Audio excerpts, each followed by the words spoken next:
Hello everyone.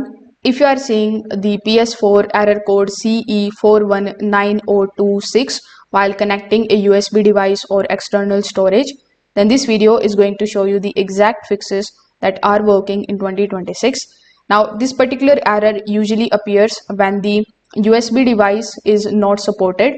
So you need to make sure that your external device is USB 3.0 or higher and it has enough space.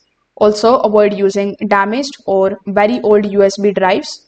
The unsupported devices will not be recognized by PS4. Now, wrong format can also cause this particular error.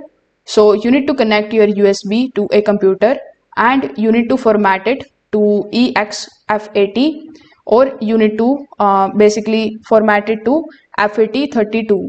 Avoid NTFS as PS4 may not support it properly for all the functions. After formatting, you just have to simply reconnect it to your PS4. Now, system glitches can also trigger this particular error. So in order to fix it, you need to first of all turn off your PS4 completely.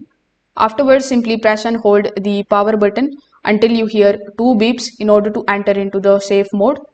Now inside the safe mode, you just have to connect your controller and then select the option of rebuild database. After selecting it, you just have to wait for the process to complete. Now, if nothing is working for you, you will need to reset the system. For that, you need to open the settings. Inside the settings, look for the option of initialization. Here inside initialization, look for the option of initialize PS4. Now you need to select the option of quick initialize first, and this is going to reset the system seconds. So back up the important data before doing this particular step. So if this video helped you out, make sure that you like this video and subscribe to the channel. Thanks for watching.